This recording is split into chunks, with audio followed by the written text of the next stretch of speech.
বন্ধুরা আজকে আমরা আলোচনা করব আছি। এই যে বাংলা শব্দটা রয়েছে আছি, এর জন্য আমরা ইংরেজিতে ৩ ধরনের ওয়ার্ড বা তোমরা বলতে পারো ওয়ার্ড বা ফ্রেজ যেটাই বলো না কেন ব্যবহার করে থাকি। একটি হলো অ্যাম, ইচ, ইচ অ্যান্ড আর। আর অন্যটি হলো হ্যাজ, হ্যাভ অ্যান্ড আরেকটি যেটি রয়েছে দেয়ার, ইচ বা ইচ বা আর। ওকে, এই তিনটি কিন্তু আমরা ব্যবহার করে থাকি আছি বোঝানোর জন্য। ওকে, এই তিনটি আছি বোঝানোর জন্য আমরা ব্যবহার করে থাকি। এখন একটাই প্রশ্ন ওঠে যে কোনটাকে আমরা কখন ব্যবহার করলে তার অর্থ আছি দাঁড়াবে, বা কোনটাকে কখন ব্যবহার করব আছি বোঝানোর জন্য। ওকে, আজকের টপিকটা এই নিয়ে। চলো বিষয়টা একটা গল্পের মাধ্যমে বুঝে নিই। এ হলো আমাদের রোহান, যে আমাদের মেইন ক্যারেক্টার। তার এ কিন্তু বাড়ি যাচ্ছিল, বাড়ি যেতে যেতে তার বন্ধু এ হলো স্যাম, তার সাথে দেখা হয়ে গেল, এদের মধ্যে দেখা হয়ে গেল। একে জিজ্ঞাসা করলো তুই কেমন আছিস, এ উত্তরে দিল হ্যাঁ আমি ভালো আছি। তারপর এরা কিছুক্ষণ কথা বলে রোহান, এই যে আমাদের মেইন ক্যারেক্টার, এ কিন্তু বাড়ির দিকে চলে গেল, এই আমাদের বাড়িতে চলে আসলো। সেখানে গিয়ে সে দেখলো যে একটা বেড়াল টেবিলের উপর বসে আছে। তারপরের দিন এই যে আমাদের রোহান, তার সাথে আবারও দেখা হয়ে গেল আমাদের শ্যামের। তখন সে বলল যে তার একটা নতুন সাইকেল হয়েছে, আর শ্যাম বলল সে তার একটা বিড়াল আছে। তো এই গল্পের মধ্যে আমরা বুঝবো যে এই যে আমাদের আছে শব্দটা কখন কোনটার অর্থে কোনটা আমরা ব্যবহার করব। আমরা প্রথমে যে আলাপ আলোচনা দুজনের মধ্যে হয়েছিল, এ হলো আমাদের রোহান, যে আমাদের মেইন ক্যারেক্টার, আর এ হলো তার বন্ধু স্যাম। এ যখন একে প্রশ্ন করেছিল হাউ আর ইউ, অর্থাৎ তুমি কেমন আছো, সেক্ষেত্রে এই অ্যান্সার দিয়েছিল I am good, I am good. Okay, আমি ভালো আছি। এক্ষেত্রে তোমরা দেখতে পাচ্ছ যে আই অ্যাম গুড, আমি ভালো আছি বা আছে, এই যে আছি আছে এখানে কিন্তু চলে আসলো। অর্থাৎ আমাদের যে অ্যামেচার রয়েছে, এরা কখন আছে বোঝাবে, যদি এরপর আমরা অ্যাডজেক্টিভ ওয়ার্ড ব্যবহার করি সেক্ষেত্রে এর অর্থ দাঁড়াবে আছে। যেমন এখানে কিন্তু গুড একটি হলো অ্যাডজেক্টিভ ওয়ার্ড। রোহান এবং শ্যাম কিছুক্ষণ গল্প করার পর এই যে আমাদের রোহান, সে কিন্তু বাড়ির দিকে রওনা দিল। কিছুক্ষণ পর রোহান কোথা থেকে হয়তো ফিরছিল, সে দেখলো যে রোহান বাড়ির সামনে এসে দেখলো যে রোহান এখন বাড়িতে বা রুমের ভিতরে আছে। এই তখন যে ইংরেজিতে বলতে যাবে তখন এটার যে দাঁড়ায় সেটা হলো Rohan is in the house, বা যদি এখন রুমে থাকে তাহলে সে বলতে পারবে অ্যাট দ্য রুম। ওকে, যদি রোহান রোহান যদি হাউসে থাকে তাহলে ইন দ্য হাউস, আর যদি রুমে থাকে অ্যাট দ্য রুম হবে। ওকে, তাহলে এখন কিন্তু আমরা তাহলে কি বলতে চাইছি যে রোহান এখন রুমে আছে বা ঘরে আছে। তোমরা যদি বাংলাটা খেয়াল করো তাহলে শুনতে পাবে বা বুঝতে পারবে যে আছে একটা শব্দ রয়েছে এখানে, কিন্তু এম ইচ আর বা ইজের অর্থ দাঁড়িয়েছে আছে অর্থে। তাহলে এখানে আছে অর্থ কেন দাঁড়ালো, যদি এই যে এম ইচ আর এরপর যদি প্রিপোজিশন থাকে তাহলে তার যে এম ইচ আর এর অর্থ কিন্তু আছে দাঁড়াবে। ওকে, আর এটা কিন্তু এই যে অ্যামিচার যদি থাকে সেটা কিন্তু এই যে সাবজেক্ট রোহান এর সম্পর্কে বলবে। ওকে, আশা করি তোমরা বিষয়টা বুঝে গেছো। আই এম গুড যদি তোমরা খেয়াল করো, আই অ্যাম গুড, তাহলে ওইখানে কিন্তু সাবজেক্টের ব্যাপারে বলছে যে সে ভালো আছে। এই যে আমাদের আই অ্যাম গুড, অর্থাৎ রোহান তখন ভালো ছিল, তো সেই সম্বন্ধে যদি বলে সাবজেক্টের সম্বন্ধে এই অ্যামিচারগুলি বলবে। ওকে, আর এরপর যদি অ্যামিচার এরপর যদি প্রিপোজিশন যদি থাকে সেক্ষেত্রে আছে অর্থ দাঁড়াবে। আবার যদি কোনো অ্যাডজেক্টিভ ওয়ার্ড দাঁড়ায় বা বসে তাহলে সেক্ষেত্রেও অ্যামিচার এর অর্থ কিন্তু দাঁড়াবে আছি অর্থে। ওকে, তারপর আমাদের মেন ক্যারেক্টার রোহান যখন তার রুমে ঢুকলো তখন সে দেখলো যে একটা বেড়াল টেবিলের ওপরে বসে আছে। তখন যদি সে ইংরেজিতে এটাকে বলতে যায় তখন সে মূলত দুইভাবেই এটাকে বলতে পারে যে there is a cat, okay, on the table, বা এটাও সে বলতে পারে যে দেয়ার ইজ এ ক্যাট। তো দুইটাই বলা যেতে পারে, তো এখানে কোনো অসুবিধে নেই।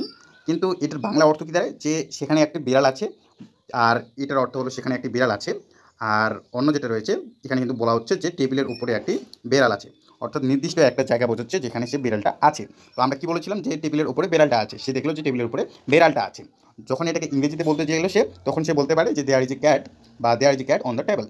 তো দুইটাই বলা যেতে পারে, কোনো অসুবিধা নেই। তাহলে এখন যেটা কোয়েশ্চেন ওঠে যে দেয়ার ইজ বা দেয়ার আর যে রয়েছে এগুলোকে আমরা কখন ব্যবহার করব। দেয়ার ইজ বা দেয়ার আর আমরা তখনই ব্যবহার করব যখন কোথাও বা কোনো জায়গায় কোনো কিছু আছে এমন বোঝানোর ক্ষেত্রে আমরা দেয়ার ইজ দেয়ার আর ব্যবহার করব। এখানে কিন্তু যে দেয়ার ইজ দেয়ার আর যে অ্যানিমাল বা বস্তু বোঝানোর জন্যই ব্যবহার করা হবে এমনটা নয়, এটা বেশিরভাগই ব্যবহার করা হয় এবং সর্বক্ষেত্রে ব্যবহার করা হয়। ওকে, আর দেয়ার ইজ দেয়ার আর দূরেই বোঝাবে এমন কোনো মানে নেই, এটা কিন্তু কাছেও বোঝাতে পারে এবং মধ্যেও বোঝাতে পারে, মানে ভিতরের বোঝাতে পারে এবং বাইরেরও বোঝাতে ইসে নেই যে অর্থ নেই যে সে দূরেই বোঝাবে। এটার অধিকাংশই ডিপেন্ড করে থাকে এই যে অন দ্য টেবিল, অর্থাৎ প্লেসটা কোথায় থাকবে সেই অনুযায়ী এর অর্থটা আসবে। আর বাংলা করার সময় কিন্তু এই যে দেয়ার ইজ দে এটাতে আসে, এটা কিন্তু যে এটার যে বাংলা অর্থ যে সেখানে হয় বা সেখানে আছে, এটা কিন্তু তখন আসে না। অনলি এই যে আমাদের এখানে দেওয়া থাকে যে প্লেসটা দেওয়া থাকবে, অন দ্য টেবিল এখানে দেওয়া আছে, সেই প্লেসটার নাম আসবে। এখানে যদি ইন দ্য রুম হয় তো রুমের ভেতরে থাকতে হবে। এটা কিন্তু নির্দিষ্ট কোনো অর্থ নেই যে দূরেই বোঝাবে। তো অনেকে আবার এটা বলতে পারে যে দেয়ার ইজ মানে দূরে বোঝাবে। তো দূরেও বোঝাবে না, এটা এই প্লেসটার উপর ডিপেন্ড করবে যে ঠিক কোথায় বোঝানো চাই, ঠিক কোথায় বোঝাতে চাইছে, যে কোথায় জিনিসটা রয়েছে সেটা বোঝানোর জন্য কিন্তু এই প্লেসটার উপর ডিপেন্ড করে। আর বাংলা পড়ার সময় তোমরা কিন্তু এর অর্থটা অতটাও মনোযোগ দিবে না, অনলি এই প্লেসটার উপর ভিত্তি করে আর কি রয়েছে এই সেই যে সাবজেক্টটা রয়েছে সেটাকে উপর তোমরা বিশেষ লক্ষ্য দেবে। এর কিন্তু অর্থ সেরূপভাবে প্রাধান্য পায় না। আর তোমরা যদি এটাকে ইউজ করো দেয়ার ইজ এ ক্যাট, এটা কিন্তু হয়, এটা মূলত স্মল, কিন্তু এরপরে যদি প্লেস যুক্ত করে দাও তোমরা কিন্তু সেই প্লেসের জায়গাটা প্রাধান্য পাবে বাংলা বাক্যে। এই দেয়ার ইজের যে অর্থ রয়েছে সেখানে আছে, এর কিন্তু অর্থটা প্রাধান্য পাবে না। আশা করি তোমরা বিষয়টা বুঝে গেছো। ওকে, তার কিছুদিন পর এই যে আমাদের রোহান তার সাথে কিন্তু তার বন্ধুর শ্যামের দেখা হলো। তার বন্ধু শ্যাম বলল, গল্পের ছলে বলল যে তার একটা নতুন সাইকেল হয়েছে, আর এ বলছে যে একটা সে বিড়াল পুষছে বা তার একটা বিড়াল আছে এখন। ওকে, এই কথাটা যখন রোহান ইংরেজিতে বলতে যাবে তখন সে এইভাবে বলবে যে I have a cat, I have a cat, আমার একটা বিড়াল আছে।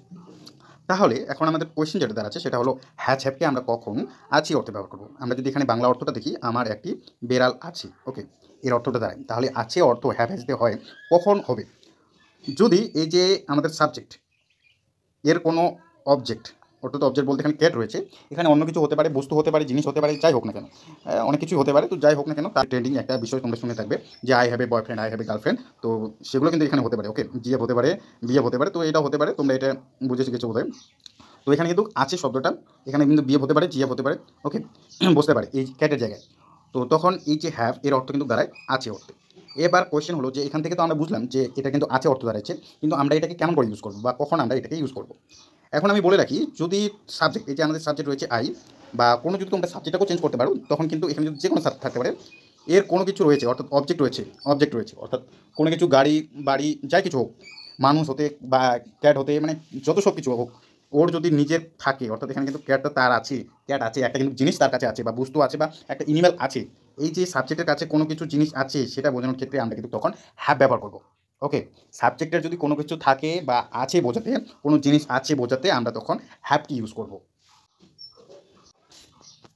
এবার যদি বিষয়টাকে আমরা সংক্ষেপে বলতে যাই, অ্যাম ইজ আর আমরা কখন ব্যবহার করব, যখন সাবজেক্টের সম্বন্ধে কোনো কিছু বলা হবে, তার অবস্থা বা তার ভালো মন্দ খারাপ যাই হোক না কেন, তার সম্বন্ধে যদি বলা হয় তখন আমরা অ্যাম ইজ আর ইউজ করব। যেমন আমি ভালো আছি, এখানে কিন্তু আমার সম্বন্ধে বলা হচ্ছে, আমার শরীর সম্পর্কে বলা হচ্ছে, তাই আই এম, এখানে আই এম এম ইজ আর ব্যবহার করবো। ওকে, আর হ্যাচে কখন ব্যবহার করবো, কোনো বস্তু যদি আমার কাছে বা কারো কাছে আছে এরূপ বোঝায়, কোনো বস্তু, ওকে, বা অবজেক্ট যেটাকে তোমরা বলতে পারো, অবজেক্ট যদি কারো কাছে থাকে সেক্ষেত্রে আমরা এই হ্যাচ অ্যাপকে ইউজ করবো। আর দেয়ার ইজ এবং দেয়ার আর এটা কিন্তু কোনো, কিন্তু যে বস্তুবাচকের ক্ষেত্রে হবে সেটা নয়, এটা সমস্ত কিছু ক্ষেত্রে হয়, অ্যানিমাল হতে, মানুষের ক্ষেত্রে হতে, সব সব ক্ষেত্রেই। আর এটার অধিকাংশই ডিপেন্ড করে থাকে প্লেসটার উপর। আর এই যে রয়েছে there is there R, there is কিন্তু তোমরা আশা করি এটা জানো যে দেয়ার ইজ কিন্তু সিঙ্গুলারের ক্ষেত্রে ব্যবহার করা হবে, আর দেয়ার আর কিন্তু প্লুরালের ক্ষেত্রে ব্যবহার করা হবে। আর এটার কিন্তু বাংলার কোনো অর্থ দাঁড়ায় না বা এর কোনো নির্দিষ্ট অর্থ থাকবে না। এরপর যে প্লেসটা থাকবে, এরপর যে প্লেসটা দেওয়া থাকবে সেই তার উপর ভিত্তি করে কিন্তু এই দেয়ার ইজের অর্থ আসবে। আর দেয়ার ইজের কিন্তু কোনো অর্থ হবে না, যা বসবে বাংলার ক্ষেত্রে ওই প্লেসটার নামই বসবে। এখানে যে প্লেসটা দেওয়া থাকবে তার নামটাই কিন্তু সে বাংলা করার সময় আসবে। ওকে, আশা করি তোমরা বুঝে গেছো টপিকটা। তো দেখা হচ্ছে নেক্সট ভিডিওতে।